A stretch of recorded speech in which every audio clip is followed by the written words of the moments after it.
At 20 kilometers away, they couldn't even see the target. Then one shot erased an elite Panzer division from the map. The men inside the American gun pit felt the earth tremble before they heard it. A deep metallic roar rolled across the frozen fields of eastern France. Somewhere beyond the gray horizon, steel had met steel, and something very expensive had just died. It was January 1945. The Battle of the Bulge was still burning. Adolf Hitler had thrown his last armored reserves into the Ardennes. His hope was simple: break through, split the Allies, force a political collapse before Germany collapsed first.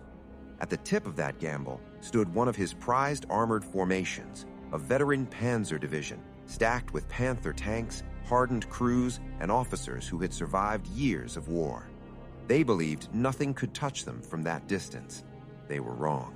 High above the battlefield, American artillery observers watched through frost-covered lenses. Snow fell in soft sheets, muting sound, swallowing movement. Visibility was thin. The German armor was advancing through a narrow corridor of road and frozen farmland, engines growling, tracks crushing ice.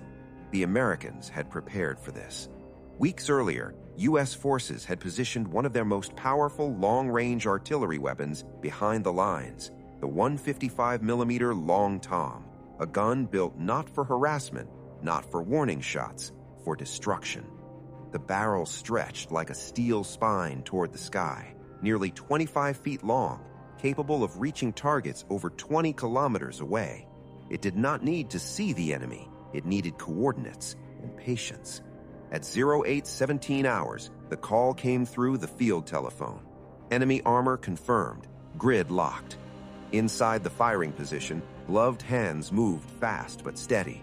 Powder charges were loaded. The massive shell, nearly 100 pounds of steel and explosive, was rammed into the chamber.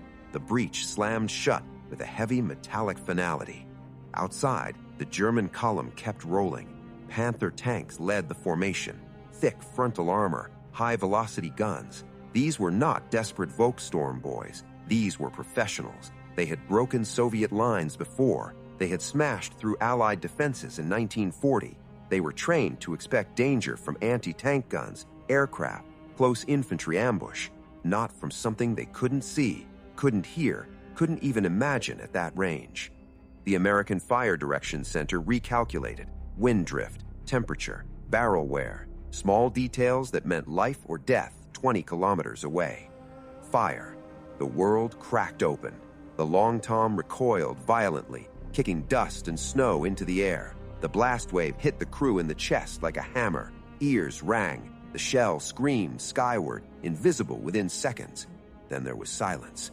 For nearly a full minute, nothing happened. The German tanks advanced another 100 meters. Then the lead Panther vanished. The shell impacted just short of the road, punching into frozen earth before detonating beneath the column's front edge. A column of dirt and flame erupted upward. Tracks shattered. Armor plates ripped apart like torn paper. The explosion flipped the 45-ton tank onto its side. The column stopped cold. Smoke drifted across the snow. German commanders assumed it was an airburst or a hidden battery nearby. Orders were shouted. Vehicles spread out. Infantry scattered into ditches. They never saw the second round coming. Back at the American gun line, the crew was already reloading. Coordinates adjusted. Wind slightly shifted. Fire. Again, the sky swallowed the shell. This time, it landed deeper into the formation. Direct hit. A Panther's ammunition cooked off instantly. The turret blew clean off the hull in a violent fireball. Burning fragments rained across the road. Men ran screaming through the snow. Panic spreads fast inside steel coffins. German radio traffic turned chaotic. Where was the fire coming from? There were no American tanks in sight, no aircraft overhead, nothing but open fields and distant forest. But the Long Tom didn't need line of sight. It needed math. Shell after shell began walking down the column, each round spaced carefully, each impact ripping open vehicles or blasting craters that trapped others in place. The narrow road became a kill zone. Panzer crews attempted to reverse. Tracks slipped on ice. One damaged tank blocked the path. Another tried to push around it and slid into a ditch. Engines revved uselessly. Then came the shot that ended it. Observers had identified a cluster of command vehicles farther back, armored half-tracks, radio units, officers coordinating the push. Without command and control, the attack would collapse. The Americans adjusted elevation by fractions. The round traveled the full 20 kilometers in under a minute. It struck dead center.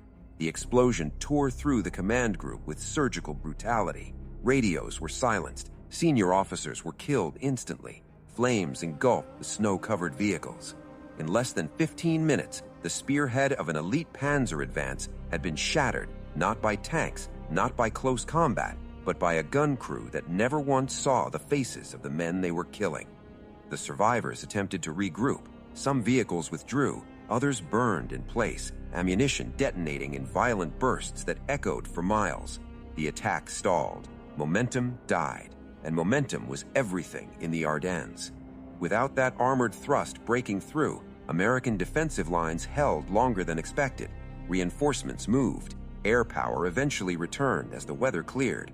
The German offensive, already stretched thin on fuel and reserves, began to bleed out.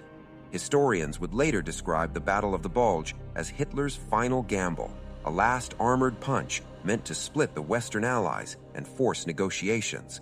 But gambles depend on timing, on coordination, on intact divisions, and on that frozen January morning, one long-range artillery battery quietly erased a critical piece of that plan. The psychological impact was just as devastating. German tank crews began to understand something terrifying. Distance no longer meant safety. Even deep behind what they believed were secure lines, American guns could reach them, strike them, destroy them without warning. It changed behavior. It slowed advances. It forced caution where speed was essential. Artillery had always been called the king of battle. Here, it proved why. The Long Tom battery continued firing until ammunition was ordered conserved. By then, the road was littered with wrecked armor, shattered supply trucks, and burning machines that had once represented the cutting edge of German engineering. When American infantry later moved through the area, they counted destroyed Panthers, abandoned half-tracks, and frozen bodies beside silent radios. An elite division had not been completely annihilated in numbers that day, but its offensive power, its edge, its leadership, its momentum had been wiped out in under an hour by a gun crew that never once saw the faces of the men they were killing. War in 1945 was no longer about chivalry or visible enemies. It was industrial, mathematical, cold. A calculation made in a snowy field, a correction of a few degrees, a shell traveling beyond the horizon, and an entire armored thrust reduced to twisted metal. By spring, Germany would be collapsing on all fronts, cities reduced to rubble, armies retreating or surrendering. The Ardennes offensive would be remembered as a desperate, final surge that failed to break the Allied line. But somewhere in the quiet records of artillery logs, there is a timestamp. 0817 hours, grid locked, fire.